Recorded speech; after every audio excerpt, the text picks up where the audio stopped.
I think we might get the presentation underway. So firstly, a huge thank you to those for joining us. I know it's a big ask to carve out half an hour every day. So we're hoping to make this valuable to you. We're here for you, hopefully smart. Certainly two people in the room are. I won't speak for myself, but we've got Dean Cerrone and Ryan McMillan with us, secure and digital. So this is all about digital assets.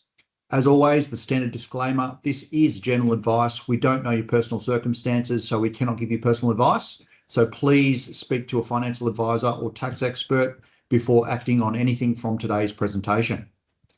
What are we going to cover?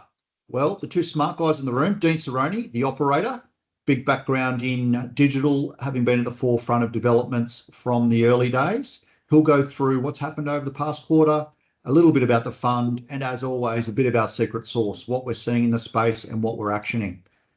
Fortunate to be joined by Ryan McMillan as well, who will go through where we're seeing the market going, what's driving the markets, pull out a few of his tidbits from his times on the AFR, also a keynote speaker at many different industry events, not to mention on many podcasts. So if you've got any questions about the digital asset space, now is your opportunity. I'll just point that out again, just at the top of your screen, the chat button. Right next to the chat button is the Q&A. Press on that and please ask questions throughout the presentation. Over to you, Dean. Thank you very much, Gabe, and thank you to everyone for your time today. I'm going to spend a little bit of time looking at the two funds that we have and operate, and so we've recently added an additional fund from the 1st of January this year. We'll talk about that a little bit as well. But first off, the MTC Digital Asset Fund. So this fund's been around for 6 years. We're going to start by talking about what is it, and then we'll go into how did it perform Q1. So very quickly as a refresher, it's a liquid crypto fund. So we focus solely in liquid crypto assets in this fund. It's a long directional fund, and we have a strong bias in the top 50 assets by market cap. So we're really looking at these established projects that have been around for many years and have really solid fundamentals. We custody those assets on Coinbase custody, which is insured and institutional grade custody. The fund focuses primarily on picks and shovels assets. So we're not looking for new emerging sort of pop-up thematics. We're very focused on the infrastructure layer and the decentralized finance layer, as we see that as being the best the risk return in terms of predicting the future and where things are going. The fund also generates a risk-free yield via an activity called staking. We generate around 3 to 4% yield per annum, which covers our 2% management fee plus more. Now, if we have a look at the fund's performance in Q1, probably going to frame this up by starting it in Q4 last year. So what we saw in Q4 last year on the 10th of October was a huge liquidation event that hit the crypto industry and the crypto asset class, and we saw around $20 billion worth of open interest liquidated on that 10th of October date, and that really led into a period of negative performance for the asset class over the following months, so November and December. And that trend continued right through into January and February. So this year we saw January and February is really so tough drawdown months, so around negative 10 to 15% for each of those months. And then March, interestingly, as the Iran conflict kicked off, we saw crypto assets start to show some strength, and we'll have a look at that shortly in a little bit more detail. Over this Q1 period, the MTC fund returned around negative 25%, which was largely the same as Bitcoin, which was around negative 25% as well. So we're generally tracking the market, but when we sort of look inside the fund a little bit to see what's going on, a couple of the harder hit assets are our higher beta assets in the fund. So SUI and Solana. So SUI down negative 39% through that Q1 period, Solana down negative 35%. And then Bitcoin down negative 25. So these high beta assets were hit harder, but we do expect them to rally much harder when things do swing, which we believe we may be starting to see the green shoots of. Some of the outliers in terms of on the upside through this quarter, got Hyperliquid, which was a positive 38% print for the quarter.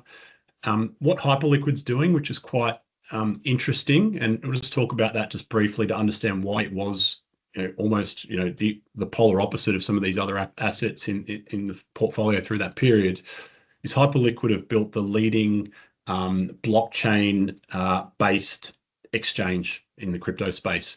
And what they're doing that's quite interesting is they're attracting trading volume that is perpetual trading volume that isn't just crypto assets, but they've opened that up to the TradFi and the real world asset class space. So we're seeing huge volumes traded in oil, silver, gold, and the real standout feature here is that this platform is trading 24/7. So you're not limited to business hours like you are with some of those traditional markets. You can now trade these assets 24/7. And what we've seen with the huge amount of volatility through Q1 is a huge amount of volume trading through Hyperliquid, the platform. And what they do is they actually buy back the Hype token off the market with the trading fees that they earn through that decentralized exchange. So it's a really interesting platform.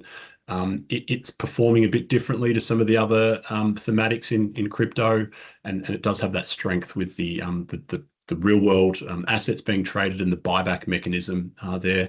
And then PaxG, for those that aren't aware, is actually digital gold. So this is our crypto token representation of gold. So each PaxG token is underpinned by a troy ounce of gold, which is audited and stored in London vaults. And over the quarter, whilst January and February were really strong months for gold, and March saw a pullback in gold.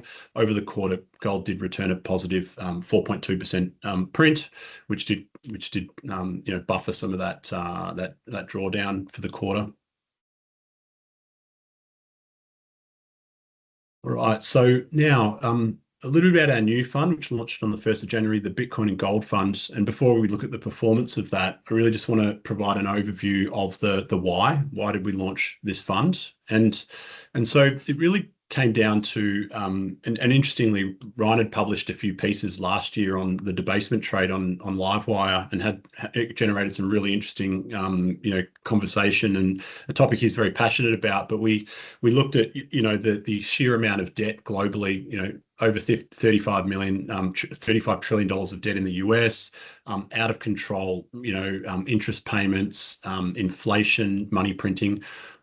So really what we decided to do was come up with a product that allows investors to protect themselves and hedge against monetary debasement and inflation in their portfolio. And so what we did here is we bought in gold, which is the 1,000-year-old hard low volatility asset that's proven over a period of time and works well in risk-off environments.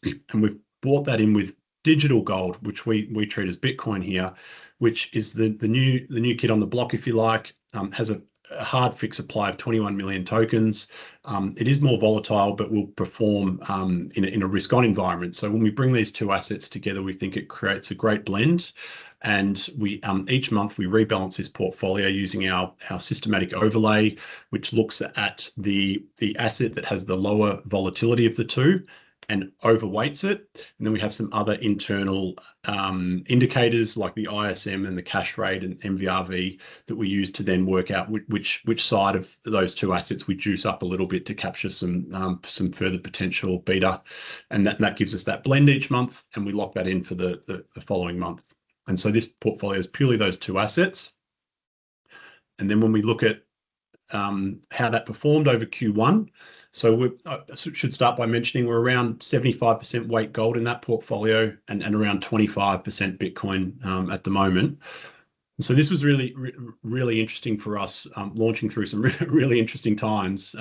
January and February, we saw gold really continuing that rally from 2025. But Bitcoin was getting smashed in January and February. So overall, the fund was performing positively through January and February, with gold doing that heavy lifting and really dampening those big drawdowns in Bitcoin. And then interestingly, in March, we saw gold pull back, and we'll look at that in a sec. And then Bitcoin did some heavy lifting to take away gold printed around a negative 11% for the month of March, and Bitcoin did some of that work to dampen that. So overall for the quarter, the fund returned negative 4%, negative 4.6%, and that's with Bitcoin over that period doing a negative 25 and gold doing a plus 4. And so finally, just just want to, given the interesting times we're in at the moment with the Middle Eastern conflict, just look at what's happened to those assets from the start of March when the conflict began. We've seen Bitcoin show extreme resilience through this period, which is quite interesting. So Bitcoin's up over 16% since the start of March. Through that same period, we see gold actually sell off, over that same period. So gold's actually down, and so what our take on this is that Bitcoin was actually heavily oversold. So the previous 5 months leading up to March were where Bitcoin was heavily oversold. We're now seeing markets really show strength and buyers step in and support. And then gold, I think we're seeing a huge rally, some profit taking, potentially rotation into oil, or even just sitting on cash through this period. And then from the start of that same period, at the start of March, we're seeing the S&P 500 largely flat through that same period. So you can see these assets performing very differently through different phases of the cycle, but directionally, we strongly believe that both Bitcoin and gold will perform very strongly and positively over the long term. I will now hand over to Ryan to talk a little bit more about where we're at and where we might be going. Thanks, Dean. Yeah, so a lot of talk about where are we in the bear market at the moment? Do we have to have a 12-month bear market? Does the cycle bottom come 12 months after the cycle peak? That's happened in previous cycles. Do we have to go through that again? Our view is probably not necessarily. 12 months is a really arbitrary number. When you think about markets, we think crypto bear markets are more about having a capitulation event and flushing out leverage and tourists, the top buyers who got in too late. So when they face some big red candles, they're going to be panicked out, and then we'll have a period of consolidation and the market recovers. So we've already had that capitulation event. If you look at the chart here, you can see this. We've just had 5 months straight down, and that's really panicked a lot of people out of the market. And now we've found this consolidation, a bit of strength, like Dean was saying, through what could be a very challenging time, a conflict in Iran and oil spiking, inflation pressures. When bad news hits and price doesn't go any lower, it means most of those that there's a bit of seller capitulation. There's no one left to sell. What did that look like in previous cycles? It's interesting also to note what happened previously to those capitulation events in the previous cycles. You had these really parabolic runs, these really big green candles building up. That's leverage coming into the system, and of course people just coming in late. We didn't really have that in our last bull market. We sort of had a bit of a rally and then a consolidation, bit of a rally, consolidation. Had that a few times, so that's a really healthy market.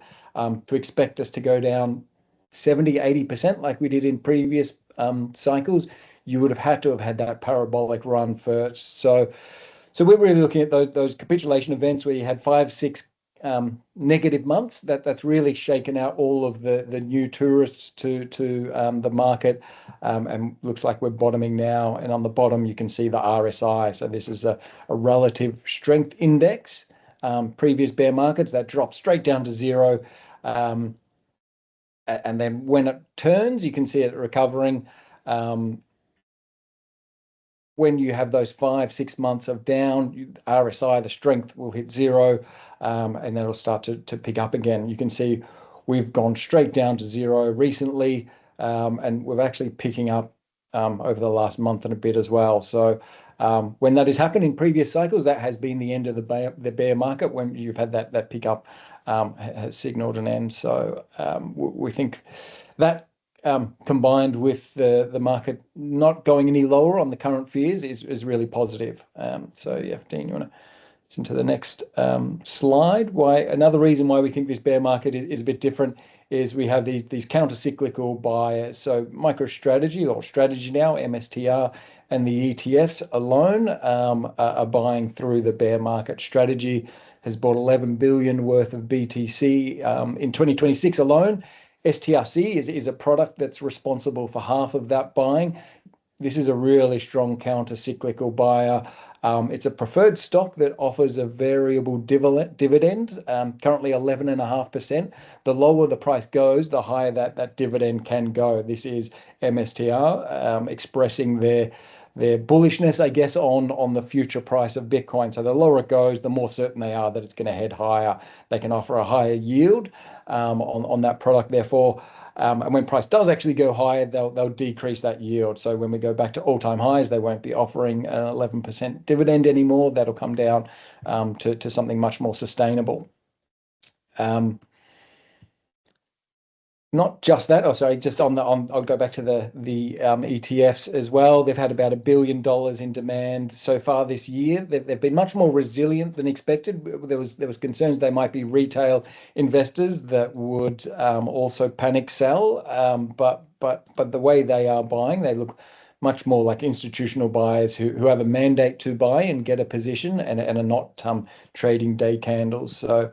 Not only that, we've also just seen Morgan Stanley and Goldman Sachs enter launching their own ETFs. Morgan Stanley's raised 160 mil inflows in 2 weeks, and Goldman Sachs is about to launch theirs.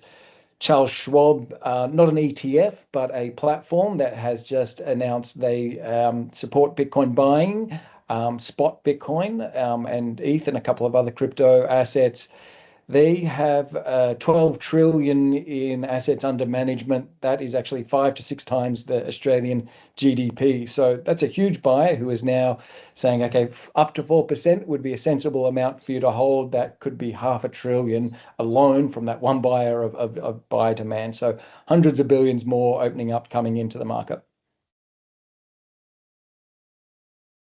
And a little bit on the debasement trade, is it still going? Gold's had a bit of a sell-off. We think it continues to gather pace. Gold obviously got a bit over-levered, a bit over its skis. It'll have a pullback. That's pretty normal. We expect it continues because the conditions that saw its previous rally haven't changed at all. That is, global debt continues to increase. And in fact, if anything, it's accelerating. US deficits are still around 6 to 7%. Interest costs for the US government are well over $1 trillion annually. Defense spending is increasing by $500 billion in the US alone, and you can expect the EU, Japan, China, others all to be having to spend more on defense going forward. So we probably see an acceleration in this indebtedness in these governments around the world. The only way that gets supported is some form of financial repression. That is that rates will have to be held down in some way, and inflation will let run. So inflation will inflate away these debts for the governments, and ultimately bondholders are going to be left holding the can on that through either some form of QE or yield curve control. And there's not too many ways around this. We've seen it before and expect that to continue.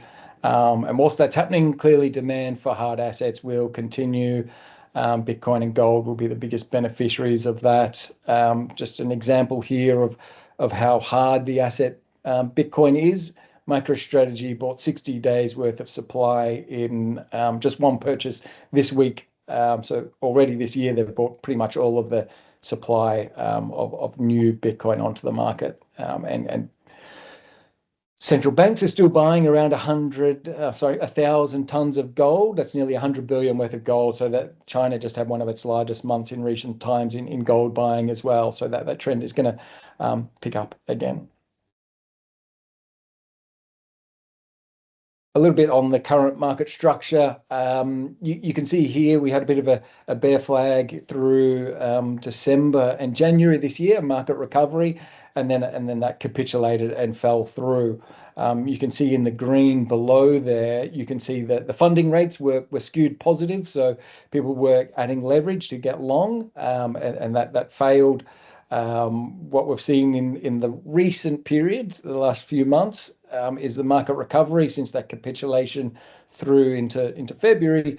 But on the flip side, the funding rates have skewed negative now. So that means that there more participants are on the short side. Typically, that means the market will move in the opposite direction. So we don't expect that bear flag to have the same outcome as the previous one. A lot of people in the market are calling for another leg down here, but we don't think that the current market structure allows for that to happen. There's much more pressure to push upwards rather than another leg downwards. Add that to the other sort of bullish events that we're sort of thinking about and really keen on into May.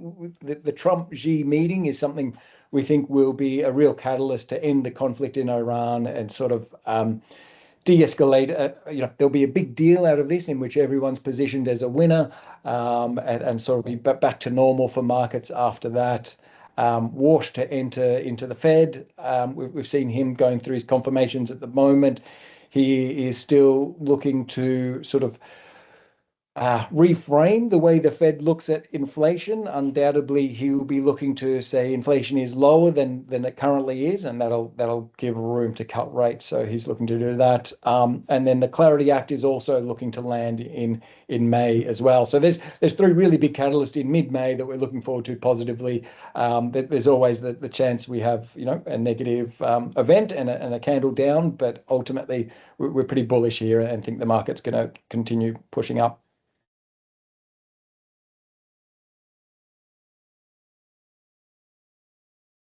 Thanks very much, Ryan, and thanks very much, Dean. So in summary, it's been a challenging quarter, as with all other markets, but what's been interesting is the relative performance more recently of the digital asset space relative to equities with the Straits of Hormuz, where you'll see a lot of narrative going around. It's been one the best, if not one of the best performing assets more recently. What does that indicate? Well, firstly, Dean went through what the Digital Asset Fund is, a diversified fund, meaning it does have Bitcoin as a cornerstone, but it's also got a broader exposure to larger cap digital assets. What does that mean? Well, what you saw from the relative performance is it's actually keeping up with Bitcoin. I mean, what you'll typically see is a fund that is exposed to smaller cap stocks or more diversified would generally underperform in a risk-off period. We're seeing that the relative performance of the fund is actually quite good. What does that mean? Yes, negative, but the performance of the manager isn't at fault. It's actually the market. We can't avoid market conditions. Moving into the current conditions, Ryan went through where we're at in the cycle, and it looks like we're closer to the bottom than the top, certainly much closer to the bottom. One of the questions, Ryan, I'll ask you now is in terms of the cycle, so a 4-year cycle, if we are nearing the bottom, how long would you expect the positive performance to run for, and what sort of returns would you get if we are at the bottom of one of those cycles? Yeah, it's looking more and more likely. Everything's probabilistic, but it's looking more and more likely that the bottom probably was in Feb. Historically, we have a bear market. It's somewhere up to 12 months long. It's followed by 3 years of really good performance. That's based on those 4-year cycles. So certainly there's a lot of scope to be pretty positive and very constructive on the next few years as we recover. We're now closer to the next halving event than we are to the previous one, which is another supply shock to Bitcoin, which has always been a really strong boost to the market, and that typically kicks in within a few months of now. So we expect that catalyst to happen again. Potentially it was front run last cycle, and we think it'll probably be further front run again this cycle. So we could be seeing that soon. Right. Thanks, Ryan. Just before I launch into another couple of questions which I've been asked, reminder, you can ask questions either through the chat button at the top of the screen or the Q&A button. We're absolutely here to answer your questions. That's the only reason we put this on. We really appreciate your support. We wouldn't be here without you. So please use this opportunity to ask questions. If you don't feel comfortable asking the questions in this forum, absolutely an open door policy. So feel free to jump on the website, give Dean, Ryan, or myself a call. Ash is also in the background as well. Question for you though, Dean. DeFi hacking. So we've heard a bit about DeFi hacking. How was Merkle Tree affected by that hacking? Right. So DeFi is decentralized finance. So this is essentially finance markets, staking products, yield generating products that sit on blockchain rails. There has been a couple, or maybe even a few in recent weeks, where there's been hacking incidents that have exploited several $100 million worth of assets. There's potentially an interesting theme here, which we're sort of keeping a close eye on, which is the emergence of artificial intelligence and the ability for artificial intelligence to sort of scale social engineering and exploring various exploits very quickly. So I think there is a potential element of that. So we do see the positive thing here is these protocols will be hardened very quickly and will be institutionalized very quickly. The ones that haven't been penetrated will continue to grow stronger. Now, what does it mean to us as a fund? Directly, we've had zero exposure, and the reason being is we don't go out onto the DeFi platforms to chase yields through some of these yield farming strategies. We do remain very conservative, and that's very deliberate. So we don't have any direct exposure to any of those incidents, and we don't intend on participating in some of these yield farming strategies due to the security risks associated. We think there's enough upside in holding the assets and not taking on that additional risk. Right. Thanks very much, Dean. You've probably already covered this a little bit, Ryan, but I just had another question about the ETF space. What's happening in the ETF space? Yeah, so in the US, I think there is going to be a broadening of ETFs offered. Hype is the next one off the list. We think there's been a lot of interest, obviously, in that protocol. It's performed really well. It's got the backing of some TradFi beasts behind it, like Bob Diamond, ex Barclays Capital CEO. So I think we're going to see a broadening of that, and then what we've also seen is 401ks being given wider mandates as well. I think historically they've been only able to purchase equities and bonds pretty much. And that's like our Australian superannuation, but they're called 401ks in the US. I think it's 45 trillion of assets in there, and that's also going to be opened up to invest in crypto assets that they'll invariably go through ETFs. The biggest providers in the 401k space are already Bitcoin ETF providers like BlackRock, Fidelity, Morgan Stanley. So they're already operating in the space, and this is just another huge pool of capital that they can push into those products. Thanks, Ryan. I might close with this question. Are there any new narratives or technologies that are getting your attention? Yeah, okay, Russell, thanks for the question. The one that we've been keeping a close eye on lately is this convergence of AI and particularly AI agents and blockchain as a financial rail. And so I guess at the base level, if you think about AI agents, so there'll be millions, probably billions of these doing various activities and tasks, whether it may be, helping, book flights or pay for groceries, and doing these activities where the AI agent itself will not have a direct integration into the traditional banking system. So all these AI agents that are trawling the internet, they're not going to have things like licenses and ID to be able to set up traditional banking rails. So it's happening the technology on the crypto side is being built out to support AI agents and the interactions between them. And so we do think there's a huge trend of and it's probably like stablecoins, so US dollars being transacted on blockchain rails, but also some other, it could be Bitcoin and other currencies that are actually being transacted. We'll have to wait and see, but I think a general trend is that we're going to see millions and then increasingly billions of AI agents operating on the faster and the cheaper blockchain rails. So this is why we do like, maybe looking out 1-2 years, we do like your Solana type infrastructure and your Sui type infrastructure where they are designed to scale. Transactions are sub-second, sub-cent transactions. So if you think about billions of AI agents, they're looking at huge volumes of microtransactions, and we think they're going to be happening on the cheap and fast layer one blockchains. So that's how we think we maintain exposure to those thematics. But that's probably the big trend at the moment that we're watching. Thanks, Dean. I was going to say the same thing. I'll just add a little color on that, Dean and Gabe. they actually, there's a survey done of AI agents. Thousands of AI agents were asked what sort of currency they want to use. 80% said Bitcoin, 0% said fiat in any way. That's true that there's obviously barriers to them doing that. And a bunch also thought stable coins would be how they would do day-to-day transactions. So certainly it's all on crypto rails.